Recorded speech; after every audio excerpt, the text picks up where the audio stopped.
This is this is Ron Paul Revolution Radio. I am calling you from my fortified and pure compound deep in the heart of you thought you'd get me, I won't tell you where, Texas. I am joined here by one of my many mistresses. This is, I believe, young Elizabeth, correct? Hi. Hello, and of course, my footman and bodyguard, young Chomsky, who I believe is a Hebrew fellow. Liz, I'm so grateful to have you here. Are you feeling okay? Yeah, it's just a little. It's just a little something I picked up on the road. What? What are your symptoms? You sound a little like out of breath. Well, it's made it very difficult for me to say the N-word. I will say that. It's made it very difficult. You know, as you know, in my career as Ron Paul, I've done that quite a lot, and it's hard for me to continue like this. But yes, I'm out of breath. That's mostly from I've been doing mutual masturbation over Zoom calls. Okay, all right. Jeffrey Epstein. Jeffrey Epstein. Jeffrey Epstein. Jeffrey Epstein.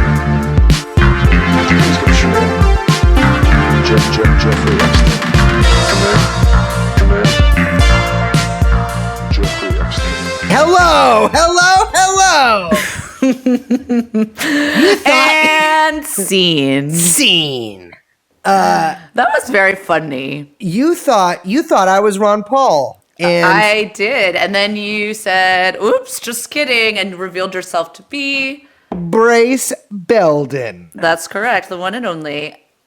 Of course, I already introduced these two jokers, so we don't need to go through that again. Liz, let's quick check in. We got a hell of an episode for you guys today. Quick check in. How you doing, sweetheart? I'm okay. I think I kind of a boring day. The days are starting to blur. Yep. Mine too.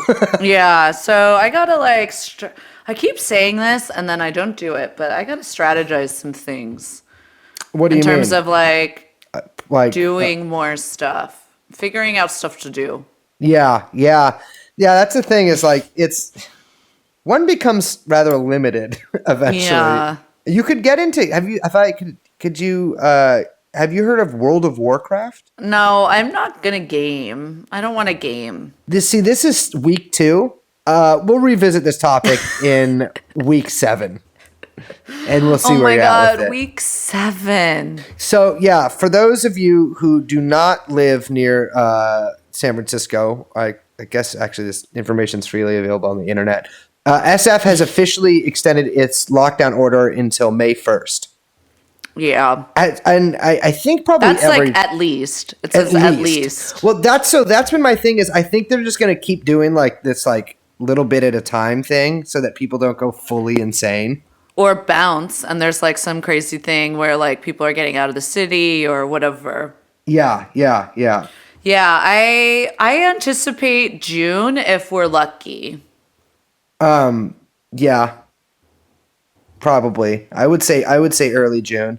But or mid-June. We could be looking at July. Yeah. Well, I cannot wait until it's beautiful summer nights here in San Francisco, and I am once again at the roller rink, but I get to go on the inside track so I can stay 6 feet away from everybody. Yeah, what I'm trying to do is not think about it. I know. I spent too much time thinking about it this morning, and it put me in a really bad space. Yes. Yeah. It's weird. The days have been going by quickly for me, which is not a good sign. I think. I don't know why it's not a good sign, but it doesn't feel like a good sign. It's astounding to me that it's evening time right now. Yeah, it's kind of a bummer. You look up and you're like, what the fuck? Where'd the day go? Yeah. I did a lot of walking today, both inside my house in a pacing sort of pattern, and then outside in I call it an extended pace. But yeah, it's so Yeah. weird. I know. Well, luckily, we might be going crazy as time goes by from being locked in our houses. But for good news, there's also going to be another depression. And good news of the week is that the federal government seems to be in tip-top shape. Yeah, doing great. The markets are up, soaring. Everything's fine.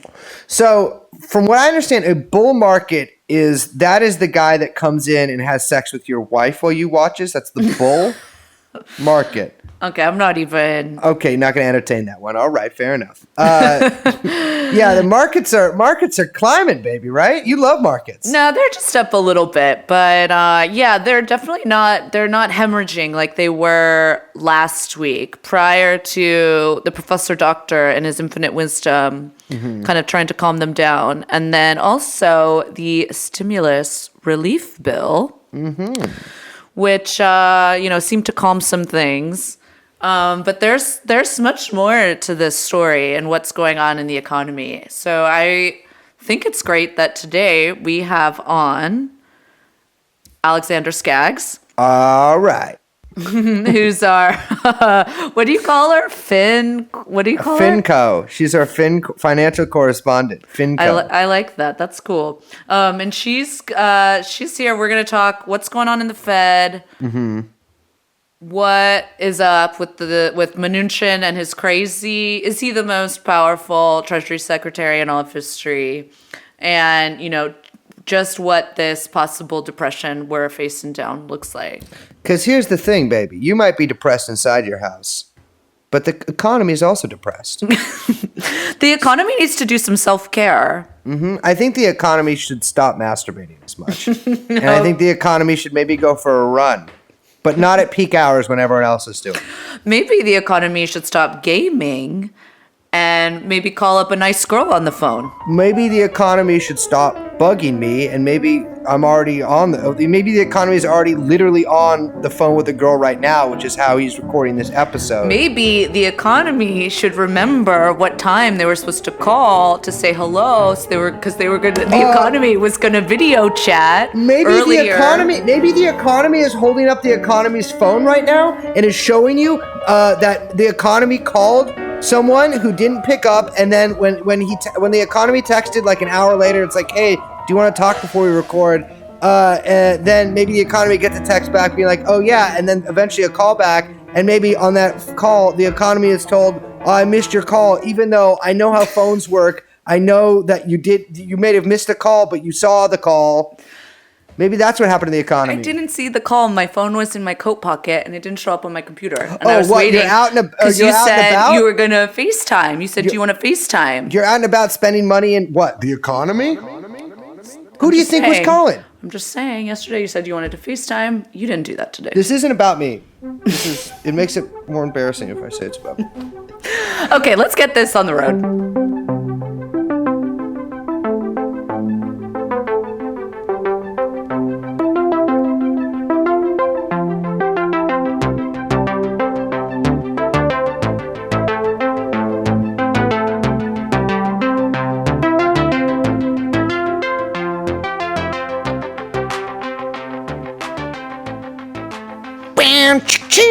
Welcome to another episode of And the Fed Radio. My name here is Ronald Paul, no relation. I am joined here by Liz Franzak, and we have with us today our official TrueAnon, which is also the other name of this podcast, FinCo, which stands for Financial Correspondent, financial reporter at Barron's, Alex Skaggs. How you doing, Alexandra? Hi, I'm good. You holding down safe? Yep. I'm in Delaware, which is a state, believe it or not. I thought it was one big credit card, actually. One big bank. It's also that. So I gotta say, it's a little on the nose for you to have to be in Delaware. You're going straight into the belly of the beast. Exactly. That's true gonzo financial reporting. On the ground reporting, all the companies are here. Maybe like 10 people, which means it's good for coronavirus. Yeah, that is good. Well, So maybe a few less of those companies pretty soon, too. Yeah, seriously.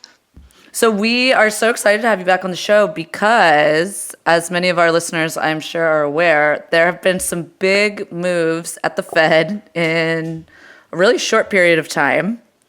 I feel like the last time you were on, we kind of were talking about all this stuff in context of what was possibly going to happen with what we didn't even know was yet going to be a world historical pandemic. But it turns out we were kind of spot on about some of our reads on what was going on in the global markets. So we're so stoked to have you back on to kind of help us walk through our listeners and woman-splain some of the unprecedented moves the Treasury and the Fed are taking in the wake of this crisis. Yeah, it's been a lot. So, Yes. I'm playing the role of dumb guy here, which is purely a role. So, listeners, I'm on your side with this. But, what's going on here? Okay, so in the past 3 weeks, the Fed has intervened in the Treasury market, in the mortgage-backed security market. Remember those things? They blew up the economy in 2008. It's intervened in the corporate debt market, which is a totally new thing. And it started backstopping money market funds. And I think that it's done a few other things, but like... I think it's in the commercial paper market too. Oh, yeah, absolutely.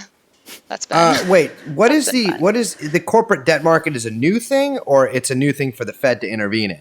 Oh, it's a new thing for the Fed to intervene in. Gotcha. Well, that's good.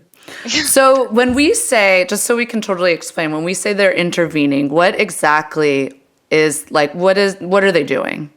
Okay, so they're buying treasuries, they're buying mortgages, and they're just like keeping them on their balance sheet like indefinitely, and they're buying an unlimited amount. So basically they're just saying like, we want interest rates to be low, we want mortgage rates to be low, so we're just going to buy everything that we can to keep rates low. Yes. Which is a generally good idea. Right. I guess my question is, I think people's only real comparison, or like you mentioned, the immediate comparison is 2008. And just in terms of scale, what's happening, like that versus the intervention, when the Fed basically took on AIG and, again, buying up a bunch of what they called toxic, who knows how they determined what was toxic and what wasn't, debt to get a bunch of stuff off of the bank's balance sheets, like how that compares to maybe what we're seeing now. Okay, so that's a good question. So in '08, there was really like a bunch of like actually toxic mortgage-backed securities out there. At this point, like markets themselves have been going down a lot, obviously, but they haven't been like completely blown up the way they were in 2008.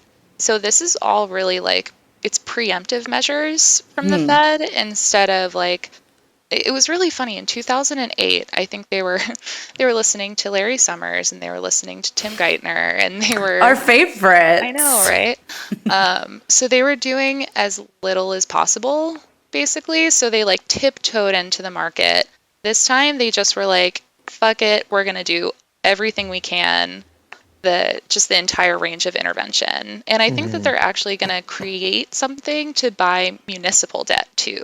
Yes, really they are going to get into muni bonds, I think. Yeah. What is are pretty wild for people of unbonded people like myself? What is a municipal bond? So it's what like New York State issues to build a highway. It's what New York City issues to pay for stuff New York City pays for. And I'm trying to think about other kinds. It's usually like state governments and local governments and like the MTA. Okay. And now they're buying those? Yeah. Which is kind of wild. Yeah. So traditionally the Fed does not try to go into these markets just because on the municipal side, they're like, okay, well, if the federal government wants to help, like Congress can do that, right? Like the Treasury can do that directly. So why would we help out But of course, the way that things have been working in Washington, it seems like actually the quickest way to do it is just to let the Fed go ahead and start buying them. Huh. So you actually just brought up a good point, which is that usually the Treasury does it and not the Fed. But I have a question about, is there a difference between the two now?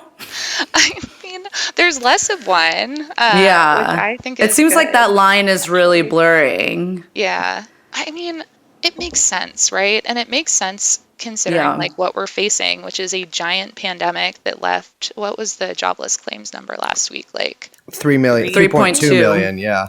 which is absolutely fucking nuts compared to And yeah. we might see between 3 and 5 million this week. Just for, and there was also 282,000 before the week before. So I mean that's 3.5 million basically in 2 weeks, but they expected it to be 1.7 million, so it's basically double that.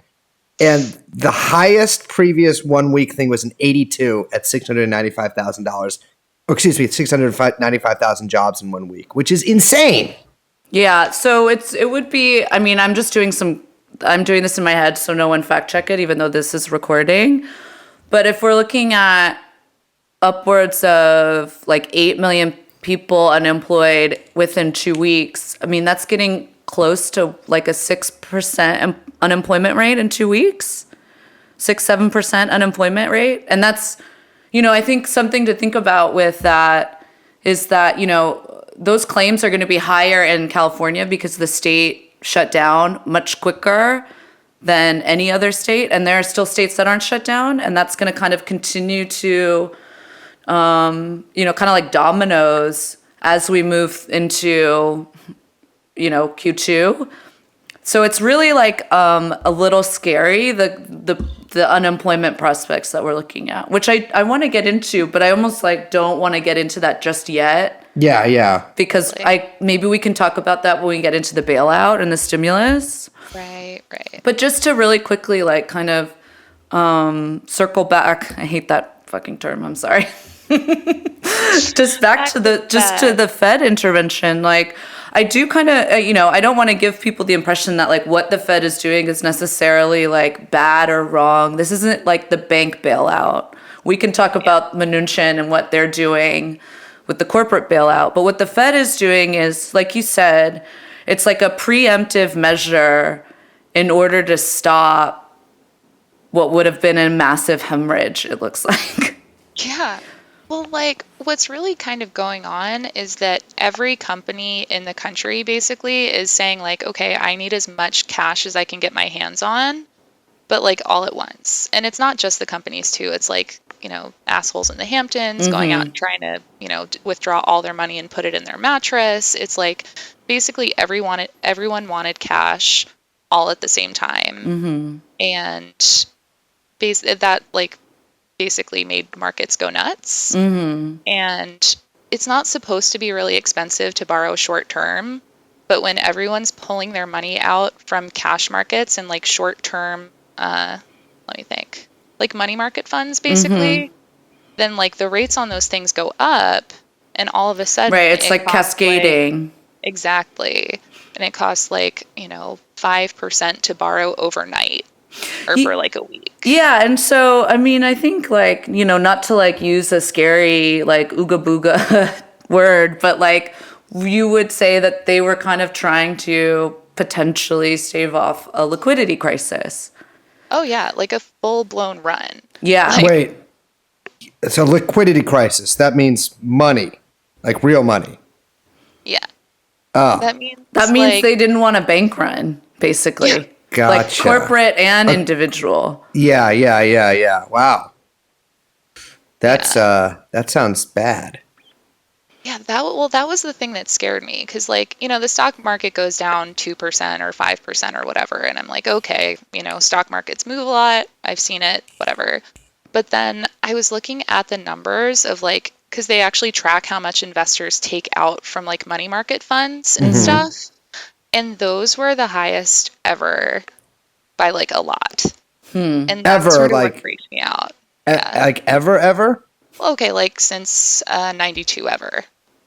I'm sure that there were worse bank runs in like the 30s or maybe the 80s. I don't know. Yeah. Wow, though that is something. Yeah, that feels like a little bit of an underreported angle, but also probably underreported because they don't want people to panic. Yeah. Yeah, So- it's really hard to write about that stuff because it's sort of like, oh, there's a run going on, but like you shouldn't take your money out, but like everyone else Right. is. Well, you know, something I've noticed while walking around the streets these days is that everybody is running. It's good for your lung health, Well, you know. I do, just to pinpoint something too that is frustrating, is that you mentioned how all the corporations don't have any cash. And so Yeah. that is something that I think speaks to maybe a larger possible systemic problem. I know they don't like to use that term because that's a loaded term, but on the street, as they say, or as like dorks like me say, but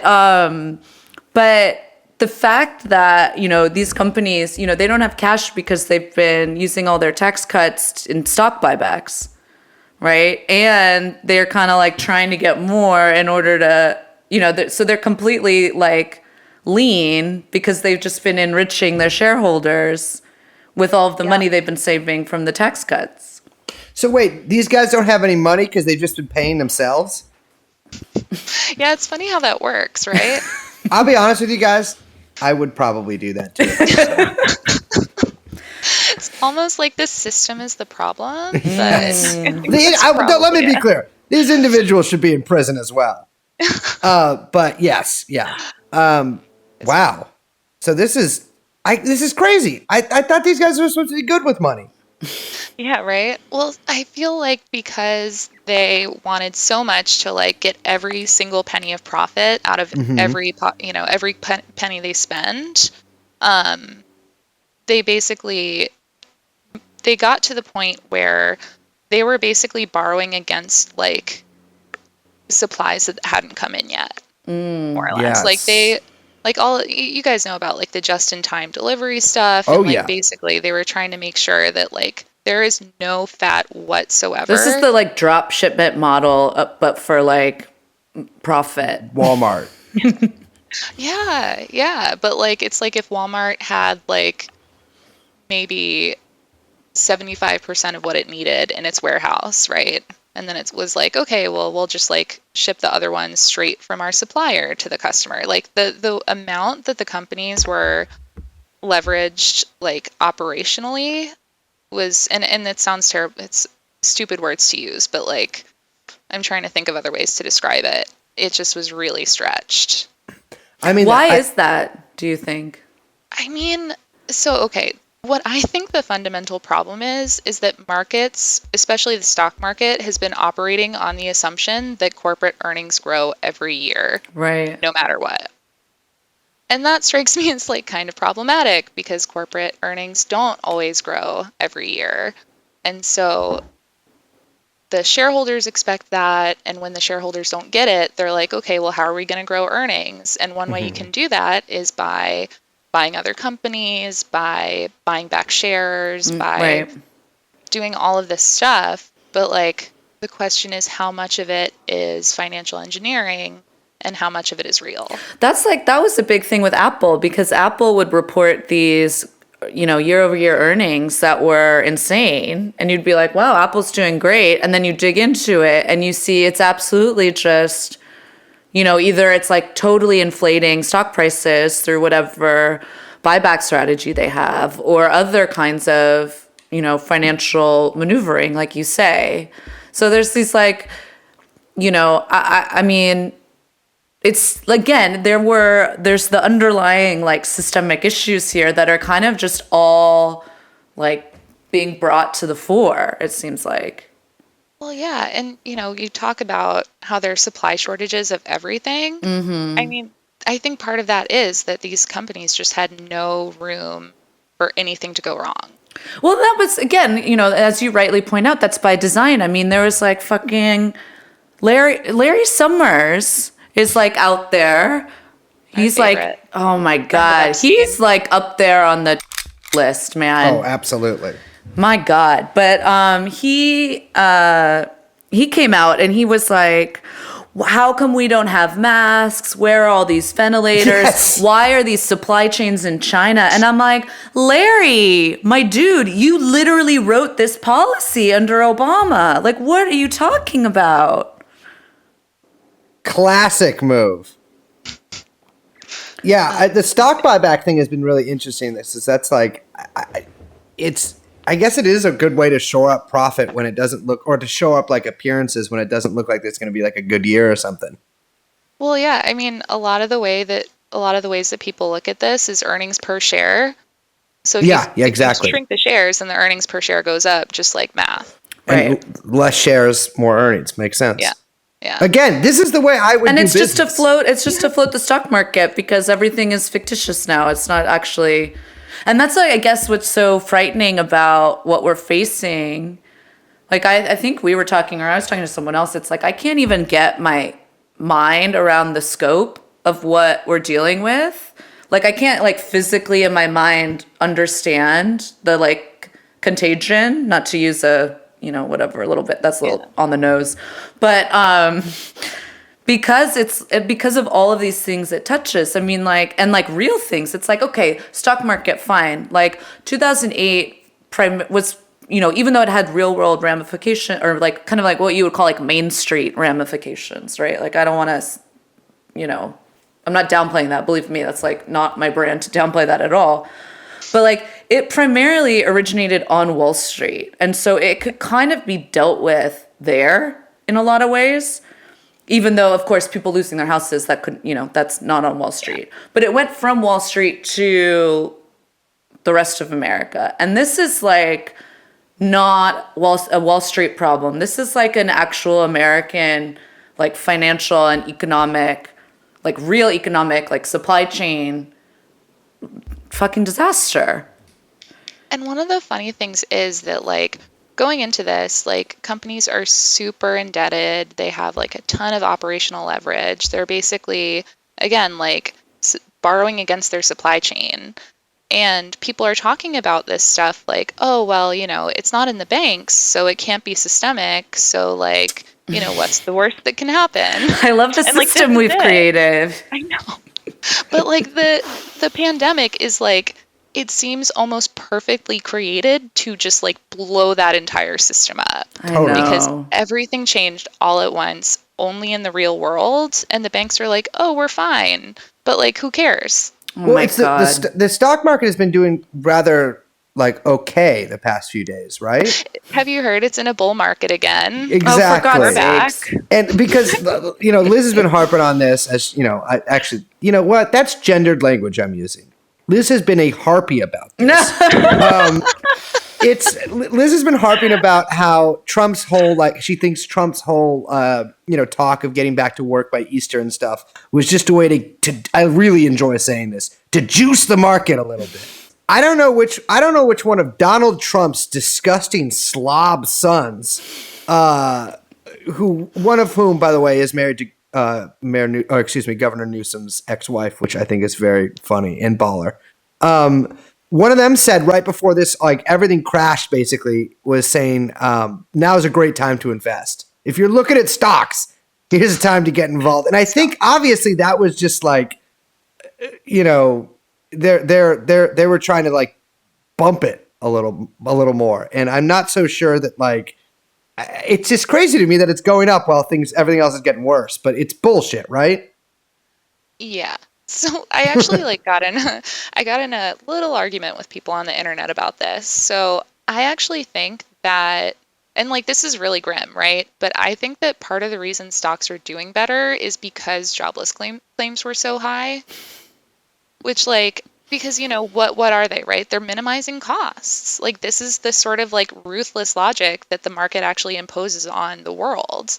If everyone thinks everything's getting a lot worse and like stocks sell off a ton and they're down whatever 20%, that's like a worst case scenario type thing, and then that's all priced in, and then all of a sudden it looks like companies are like cutting costs, laying people off quicker than people thought and not getting in trouble for it. Maybe that makes them a better investment. Oh, I see what you're saying. So like whatever sports warehouse or whatever basically preemptively lays off all of its badminton clerks, etc. I'm not really sure. I'm a sports guy, but it's mostly body sports. But it's so they lay off body sports, sports you wouldn't understand, all right? But so they lay off everyone off, but whatever, they're still shipping stuff or and so all of a sudden it looks like they're actually saving a lot of money because not only did they not get in trouble for laying everyone off, they didn't have to do the thing like they do in Europe where they actually have to pay the salary. Yeah. Some people. Yep. And the quicker they do it, the more they're like, okay, well, we're going to survive at least. Mm-hmm. But then what happens to the people who were working there? But it's got to be a short-term run. Yeah. Real short, because I mean, I don't know, you can lean out your company as much as you want, but, and again, pretty much, and we'll get to this in a little bit, but pretty much everyone is getting some sweet, sweet dollars from Secretary Mnuchin personally delivered. I hope it's in a novelty check, like the fucking clearinghouse. I'm good. I would use it to take his beautiful wife on a date. But at the same time, it's this is the really scary part is that you're facing, if you're talking about 30% unemployment, which, Brace, you said today the Fed said 32% unemployment? They are estimating 32% unemployment, which would be, I think 10% more than the Great Depression. Great Depression, somewhere around there. Oh, the height of the Great Depression. Yeah, we didn't have, we obviously have more, labor market's a little different, but I'm going to go ahead and take the over on that because it is a bull market. So I'm going to take the over on that and say that, if you've got 30 to 40% unemployment, that's a demand collapse that you've never seen before. Yeah.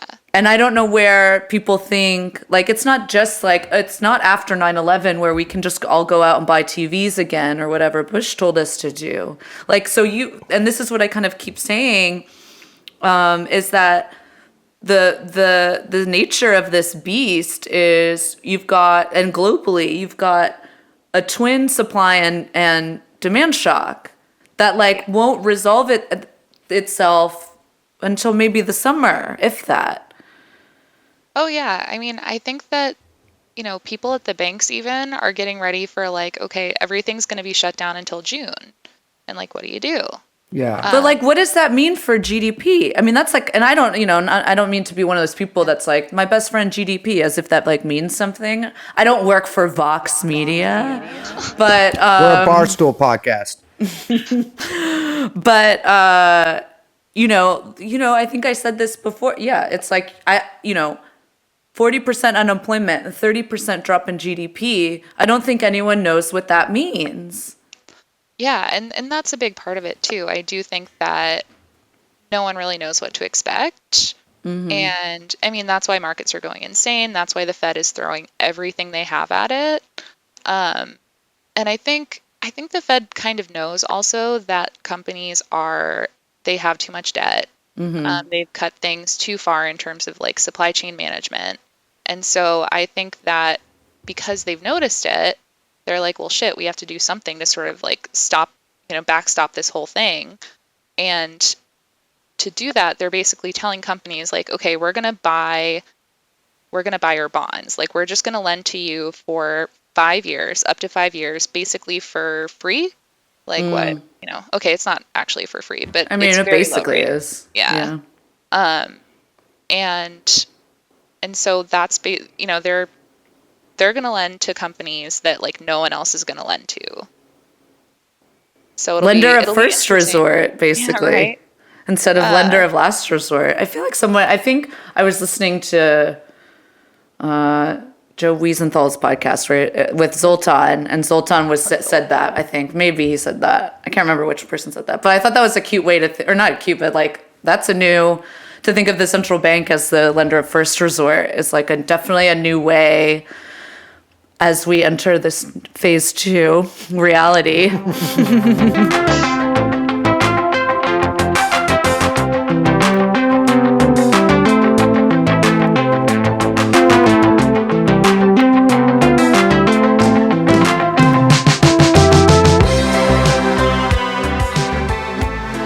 Okay, so we've teased it for a while, but we really do need to get into then the other half of the coin, which is the Trump relief bill, which, I think a lot of our listeners are probably familiar, that passed on Friday. I believe it was signed into law on Friday. There was some pretty sketchy, weird stuff in how it was passed. The House had a voice vote, which is very weird.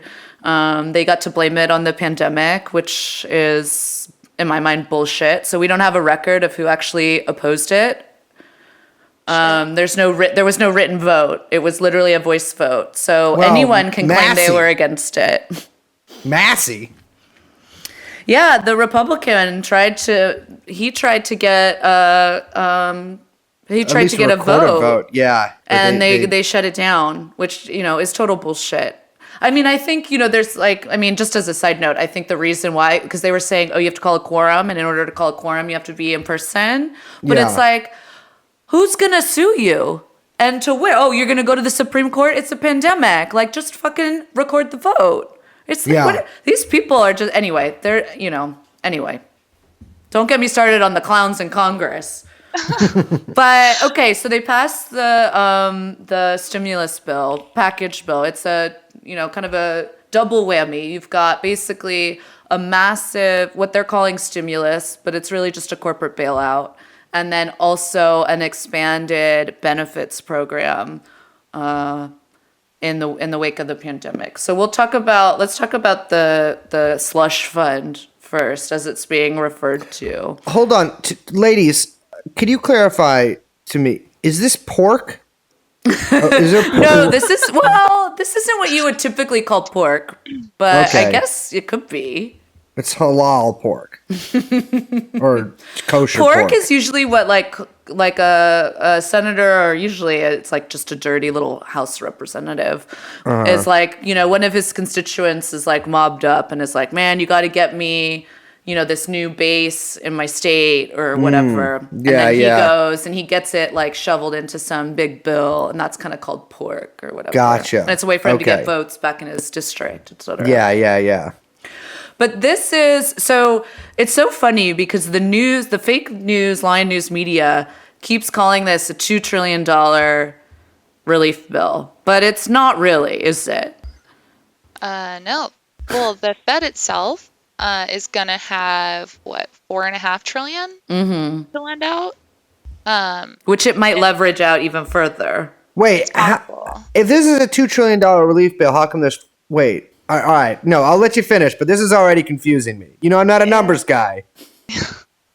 I mean, somehow they're going to take that number and make it into $4 trillion. No, Gotcha. So what they're doing is they set aside $450 billion for the Fed, and the Fed's going to take that and put it in a bunch of little companies or whatever, vehicles really. It's called a special purpose vehicle.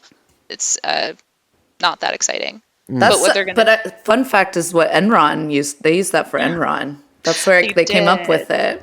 They did. Yeah. And they're going to basically lever these vehicles up 10 to 1 and lend out 10 times the amount of money that they're getting from the Treasury in these vehicles. So, I mean, on one hand, the Fed can do it. Basically, this is a really elaborate way to disguise the fact that the Fed is just giving loans and basically printing money to give loans to companies. Money printer go burr. This is the printer. This is the printer. So the thing is, they create all these weird fucking all of these strange rules and all of these weird names, but it's all just disguising the printer. Yeah. It's that one guy. It's the one Wojak. It is. My God. So wait, it's because they're so afraid of the appearance of looking like the Bank of Japan. That's my personal theory. It's all just a house, smoke and mirrors, so that they can kind of plausibly deny that they're actually doing any direct intervention, because that would make them. They would be, not independent. Exactly. And then maybe people would try to hold them accountable. Oh no. Well, yeah, we'll get to how that's not going to happen. Mm-hmm. But so that's why they gave Rand coronavirus, by the way. Ooh, that's a good theory, That is a Grace. really Yeah, good all right. I'm gonna conspiracy workshop theory. that one after we record, and I'll have it ready to tweet by tonight. That's perfect. So, okay, so they're using these bullshit special purpose vehicles to leverage out 10 to 1 what they've been apportioned. So 450 million turns into 4.5 trillion. And that's what's on the books, right? So, I mean, Yeah. theoretically on the books. But then basically the Treasury gets ultimately to decide where all of this money is going. Yeah, for specifically for the like corporate, bailout is a weird word to use. Like it's really loaded, whatever. The corporate, the corporate funds, the Treasury can basically say yes or no and like decide who gets loans. So there is like an interesting thing about that because these are all like direct loans that they're talking about, but large companies can sell bonds to the Fed. And I think that and this is like just a theory, but I think that they might be using the distinction between bonds and loans to not make big companies accountable at all to any sort of requirements. Interesting. Yes. So that's Yeah, 'cause actually it's funny you bring that up because I had a question about Ford. I saw that a bunch of Ford's I don't know, I guess debt have been written down. Oh, yeah. So like their credit ratings have been slashed. They're slashing ratings all over the place. And by that I mean like, if people aren't familiar, there's rating agencies, Moody's and S&P, and they that's right? Yeah. Moody's is the ones for ladies. And they rate all different securities based on, theoretically knowing what's in them, even though they don't. But triple A, double A, triple B, et cetera, Yeah. et cetera, it goes down. And there's been over the past couple weeks like a massive, slashing of ratings, like across the 9 board. billion, I think. Like 90 billion of bonds. Have- $90 billion dollars. Really? Oh my Yeah. gosh. Wow. So I All been saw that calculated. Ford was one of the companies that had a bunch of that slashed. And there's a funny requirement, or there used to be a requirement for the Fed buying back bonds that they had to be of a certain rating. And so I was curious to see if Ford wasn't going to meet that threshold. That's an interesting question because I think that what Ford can do is Ford can sell commercial paper to the Fed. So like for man. So they What do you have mean like by what's commercial paper? commercial paper is it's like how companies borrow for like overnight, a week, a month. Like if it's just really short-term loans, it's supposed to be really safe. It's supposed to be really cheap, but a lot of the rates on these securities have gone up to like 4%. Oh wait, is this what we were talking about a couple Yeah. episodes ago? Maybe. Oh, what's But it? Christ, I might be. I'm just stupid. Keep going. not. I mean, it's weird because I'm trying to like. I'm not sure I fully understand corporate paper markets. But I do know that rates are up really high. Is there And another name for this? Repo. This is different than repo. oh yeah, God.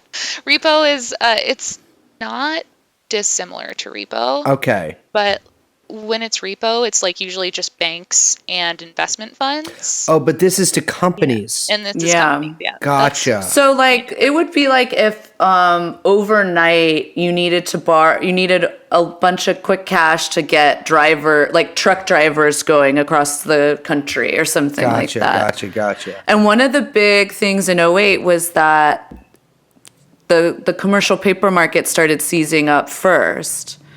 And that's what really brought up a bunch of those cascading effects of people not being able to borrow, because then it was literally overnight, just no company could do business, which was really crazy. So the Fed intervening or like preemptively getting involved in commercial paper shows that they're like taking this very seriously.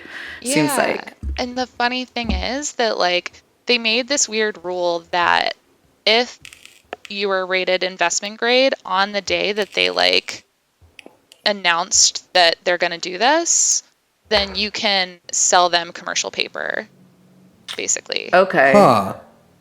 And that's, again, there are like multiple steps they have to go through, and it's really complicated. But in effect, it's just them buying commercial paper. Oh, well, maybe they'll get around it that way. I also think they could just be like, "Whoa, who cares about the regulate? We'll take it anyway." They're not going Yeah. to not buy. I mean, they're not letting Ford go down. I'm not sure, because Ford has been high yield before. And so, and it's funny because they actually like said that on a call a couple of years ago. And of course, everyone freaked out because they were like, oh shit, you're just saying you're going to be downgraded. And so it's going to be like higher rates for a little while. I actually think it probably won't like fail or anything like that. And even if they don't have the Fed necessarily. Yeah. So on that note, do you think that we're going to see a bunch of industries or companies fail? Like, even though the Treasury has this unprecedented amount of money, and also we should mention, like, I mean, this makes like Mnuchin like maybe the most powerful Treasury Secretary of all in American history. Like, this really is like an unprecedented corporate cash grab.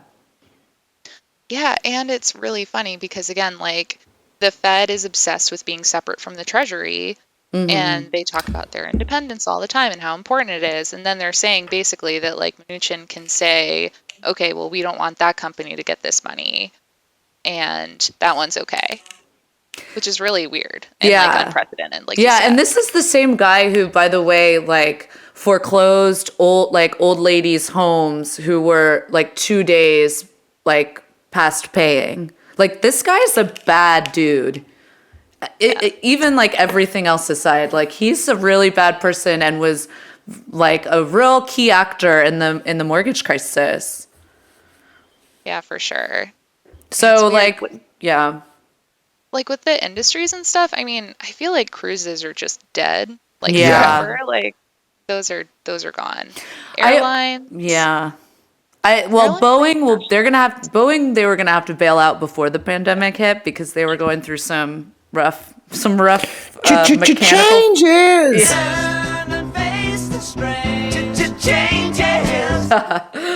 It's funny, I did read that a lot of the cruise industry too might get screwed because this is such a delicious, I don't know what you call it, like turn, but a lot of the cruises are incorporated through shell companies in the Bahamas. And really I think some of the vessels are foreign flagged too. Oh, which really? means- yeah, like the way like the shipping or the way that basically any maritime industry works is that you can get many advantages to business owners to flag their vessels to basically say your vessel is from like Panama, or like Panama is actually a country where they do this a lot, or like anywhere, Liberia, any of these countries.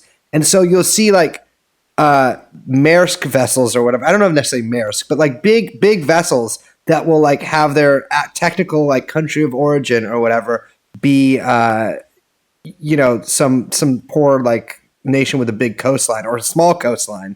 America, you can, but you can't really do that because we have the Jones Act, which means that any vessels that go between two American ports at like basically it's more complicated than that. They have to be crewed by American sailors, but a lot of these companies they're basically like floating sweatshops, ones that are anywhere else.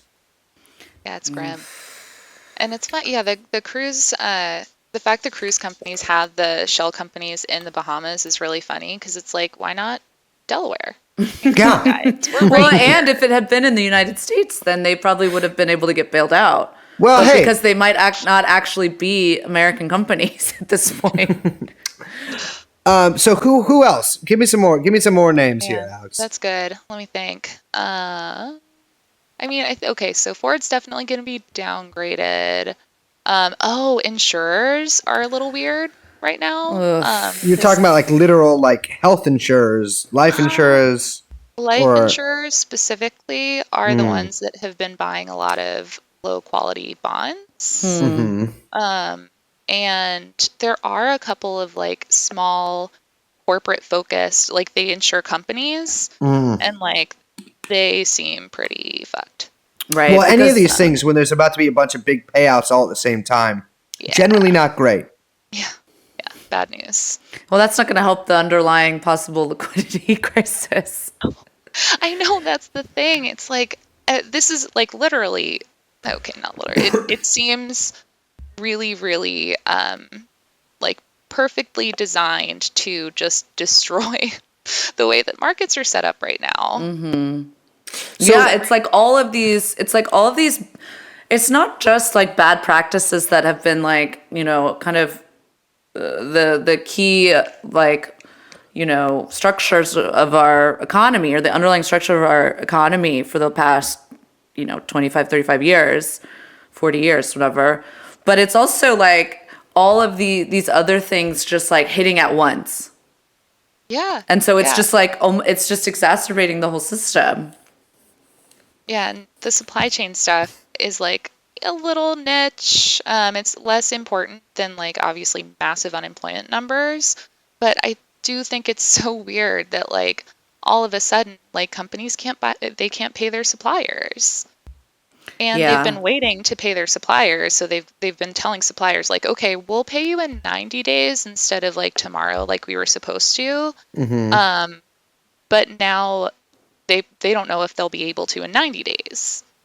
So they like need to run for cash and borrow as much money as they can. And you're seeing that in like so many different industries. I mean, I think you're seeing it everywhere, and in like real people industries, Yeah. Oh yeah. Well, it's funny too, because like mall operators and other like commercial real estate people are also completely losing their minds. Yeah. That's the And- scary thing. You and I were joking that like, but the Fed can't get involved in commercial real estate. And it's almost like, but maybe they can. Commercial real estate definitely wants the Fed to get involved. Yeah. I mean, because it was already crashing. I mean, it was like simmering. A crash was simmering for a long time before this hit. And now, it's Yeah. like, it's all these real world things. It's people losing their jobs and the supply chain shocks and the fact that, no one's working. So there's a collapse in demand. So no one's buying. So, consumption is down, and all of that hit. And there was already, what people were calling the like mall apocalypse or whatever, of all of these stores shutting down or restructuring, et cetera, which is the same thing, basically. That's just like a slow death. So it's like, yeah, I mean, I think, the big question then looking forward, and this is something Brace and I have talked about, is like, can Jeff Bezos step in and absorb all of this slack? Oh God. Which is How it's a horrifying thought, but it's true. Well, that's the thing too. Like, it's funny you mentioned Apple before, because Apple has so much cash. Like the amount of cash that it has access to is like completely obscene. It's like $250 billion or something, or it was.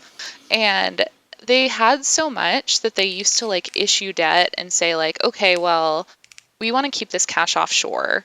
So they like kept it offshore in like Ireland or wherever. Yeah. And then they would just be like, okay, well, we're just going to like borrow here. And it's like it's like we're spending this cash, but we're just spending borrowed cash. It was really funny. They're insane also, but it's super. Go ahead. Sorry. What is this going to start like looking like in there? Because I'm just cognizant of time and I want to get to this. What is this going to start looking like in like the real world, I guess, like in the day-to-day life? Yeah. I mean, more abandoned malls. It's just been grim. More unemployment. Like the unemployment stuff, I think can't be emphasized too much. Like that 3.3 million unemployment claims or jobless claims was seriously the biggest. It just was insane. Like completely unprecedented. Yeah. Way bigger than people thought. And, I hope this stimulus package ends up being enough, but then like people have rent. I mean, there are some, you can't, I guess they said that people who have mortgages from like Fannie or Freddie can't get foreclosed on or evicted for the next few months, Well, which I is know good. Newsom like asked banks to not foreclose on houses or to stop mortgage payments or charging mortgage to people homeowners in California, and then Bank of America said no. Oh yeah, I heard about that. That's insane.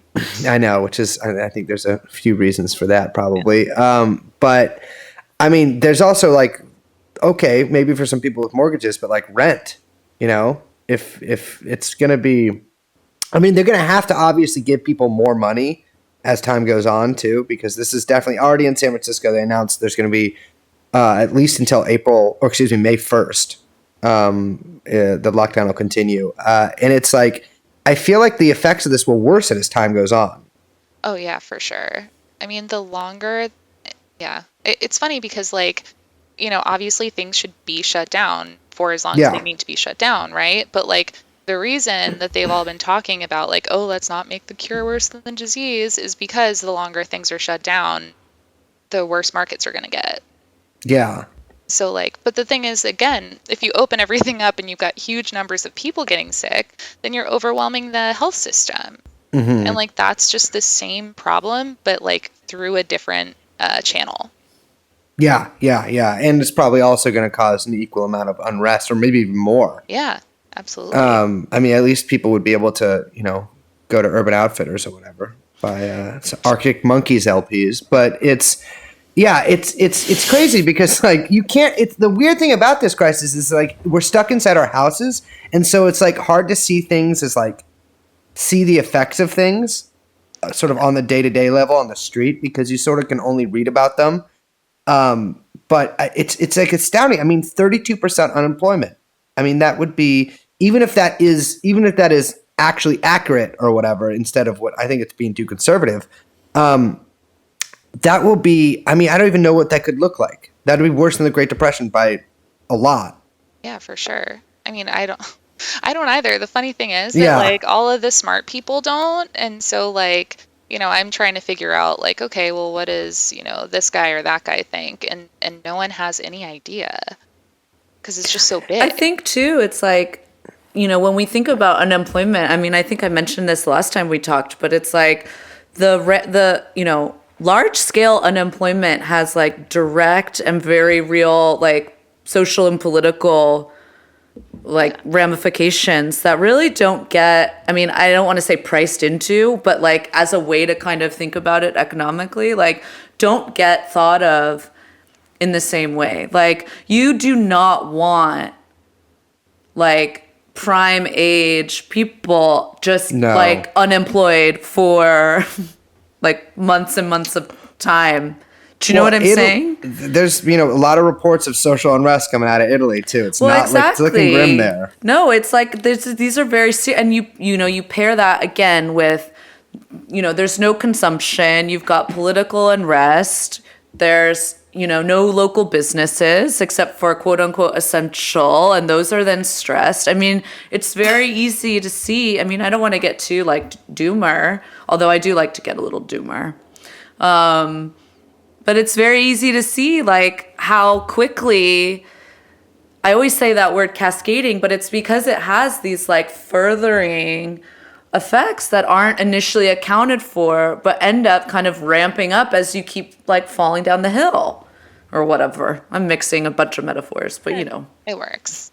Well, in the way that markets are set up, like they make that worse, right? Exactly. Like, and that's one of the things that's been freaking me out because if everyone is like looking for cash at the same time, which is interesting because we talk about social unrest, and I don't think it's a coincidence that a lot of wealthy people are taking all their cash out and putting it in lock boxes because they must know, right? Yeah. Like, I think that pretty much everyone knows that this is going nowhere good, and a lot of what's causing the problem that's leading to the layoffs is people thinking, oh, this is going to be awful, and pulling their money out and putting it under their mattress. Right. Which, Ugh. like, it's insane and really Ugh. depressing. I know. I I heard about a bank that actually is doing really good business, renting out lock boxes. Like that's their new thing. They're like, hey, we'll give you an extra strong lock on your lockbox, and it's pretty Well, fucked up. it's funny. Like also, they gun sales have obviously been through the roof. I'm sure.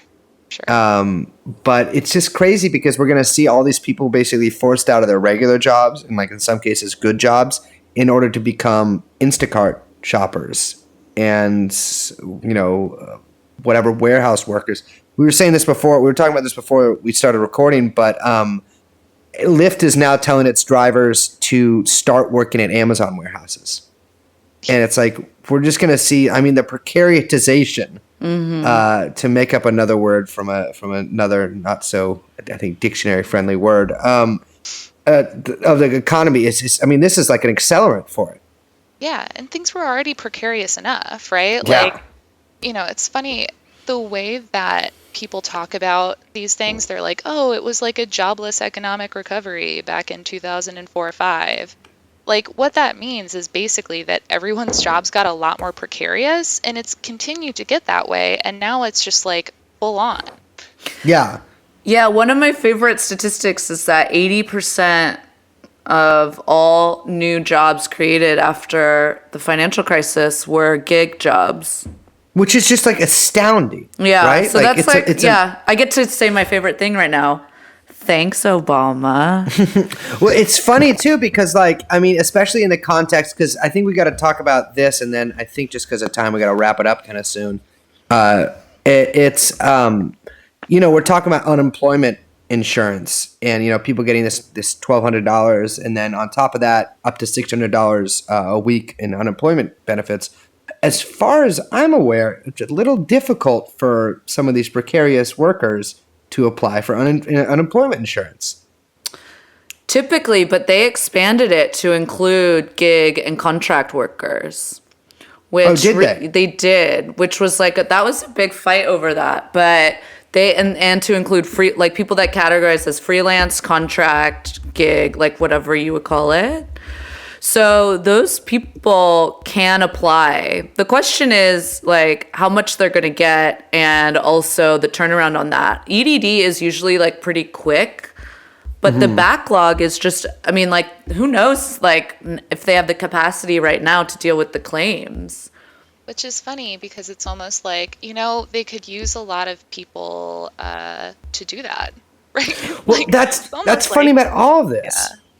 Well, I think it's also oh, man, it sucks. Maybe you guys might have to raise wages to compete with unemployment benefits. God forbid. I know. God forbid. It's just funny because here in San Francisco, there's there's going to be a massive need for basically city workers and other places too. San Francisco has a massive budget, $11 billion a year. But there should just be, if I was the government, which due to where I was born, I cannot be, I would do a massive make work jobs program in order to help ease the effects of this crisis. But that's just clearly not going to happen. Yeah, that's what sucks about it. And the funny thing is the muni buying thing is probably the closest we'll ever get. And that's it's really grim, honestly. Well, that's what I'm wondering. I'm can the cities use that as an opportunity to basically enact these programs that they wouldn't have had the financial capacity to prior to that? I'm really hoping. It's not entirely clear yet because we don't know what the terms are going to be. We don't know how big it's going to be. But say that they take another 300 billion and just lever that up and then decide okay, well, we're going to lend $3 trillion to municipalities. That's awesome, right? You can actually employ people with that. But, they say that they're okay, we'll give 10 billion to this facility. That's nothing. And the thing is that the people who are making these decisions are not accountable to anyone other than the president. Right. Basically. Right. So it's and there are a lot of weird democratic implications for the Federal Reserve making all of these decisions. Yeah, the Federal Reserve. It's basically policy that it's enacting. Yeah. And like, on one hand, it's good to sort of lift the veil between the Treasury and the Fed because it was kind of, it was bullshit in the first place. But once it's up, you have to be like, okay, well, let's actually get, some accountability in there, Right. which there's not. No. And probably not for some time. Yeah. And we're certainly not going to know anything about where Mnuchin's little fund goes for till next year. I've heard that he's just using it to subscribe to people on Patreon, which is, I think, that's when we'll know. That's when we'll know when the crisis is bad. The podcast economy. When the podcast market collapses. Well, I was talking to some other people about this. I was thinking of just purchasing other podcasts, doing some hostile takeovers, because we all have boards and stuff like that. So I could work my way in there. Well, I don't know. You guys, Liz, do you have any final questions? We're at the end of our hour here. I don't. I mean, I can go on forever about this, but I know. But no, I just think it'll be interesting to see how far the Fed goes. And like you said, now that this veil is up, if Congress cares about maybe asking some questions to start, maybe trying to pass some laws to start. I don't know. Yeah. And maybe even elect local Federal Reserve Board governors. Oh my gosh. Now you're talking crazy. I know, it's insane. But, you got to dream. Anyway. But thank you for having me. And I don't want to keep you guys too long. No, it's thank great. you for, always a pleasure. Well, cool. Well, Alexandra, I hope you have a smashing night there in Delaware. Wild. If you see Joe Biden, by the way, confuse him because he seems to have a hard time with that. Or give him a hug. But yeah, it's always a pleasure to talk to you. Well, thanks for having me. For real, it's always fun. Yeah. See you next time.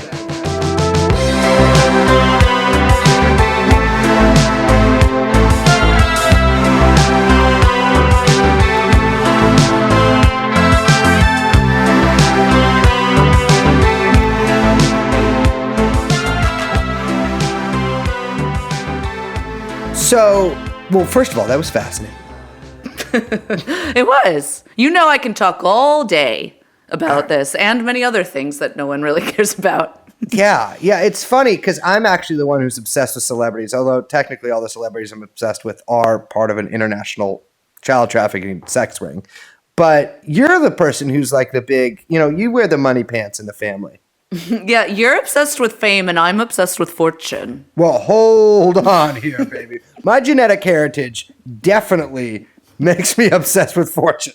I just thought it was a cute way to put it. Yeah, that is quite adorable. So a lot of you guys know that I have a certain sound here, which Young Chomsky, can you hit me with it?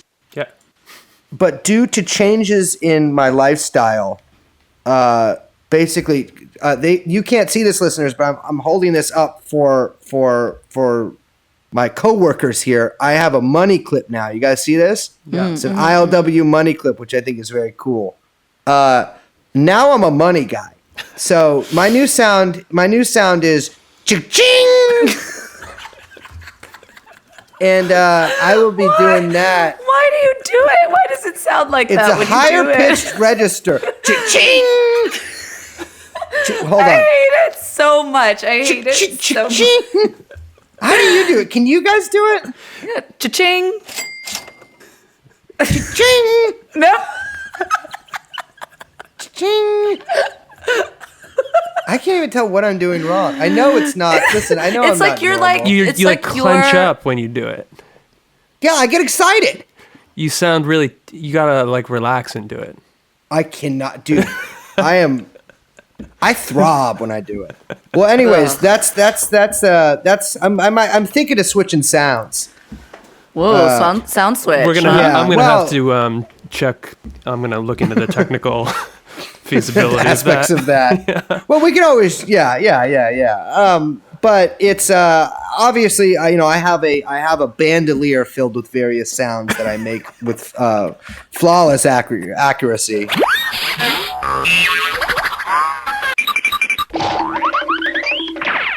Able to be drawn at any point and loaded. Yeah, it's like your keytar. Yeah, exactly. It's like a keytar. What did you call it? It's kind of like that. It's not. Get carried away. Don't ever call me a keytar again. What? No, so Isn't it a keytar? I was so good. I'm sorry. I didn't hate interrupting you, but I was doing it as a bit, and then I saw your face, and now I feel sad. Why? Oh, well, just, I don't know. What if you die? Brace? Well, no, from just like the things Don't say that. That's bad. I don't like that. Don't No, put that out in the world. by That's by not me even doing that. funny. Okay, fine. What if I don't? Well, No, stop it. fine. What if you start wearing a mask for some reason to scare me? I don't think I have any. Oh, so that's okay to put out in the world. Scaring Brace. Well, thank you so much. You got any last words, baby? No, let's shut it down. Okay. My name is Randy Paul. Why do you keep saying Randy? Randy Paul. Randy. Yeah, baby, Randy Paul, baby. You make me Randy Paul. That's that. All right, I'm Liz. We are joined, as always, by producer Young Chomsky, does the music as well. And, baby, why don't you sing us out? We'll see you next time. Bye-bye. Let's go true. Jeffrey Epstein. Let's go true. Jeffrey Epstein.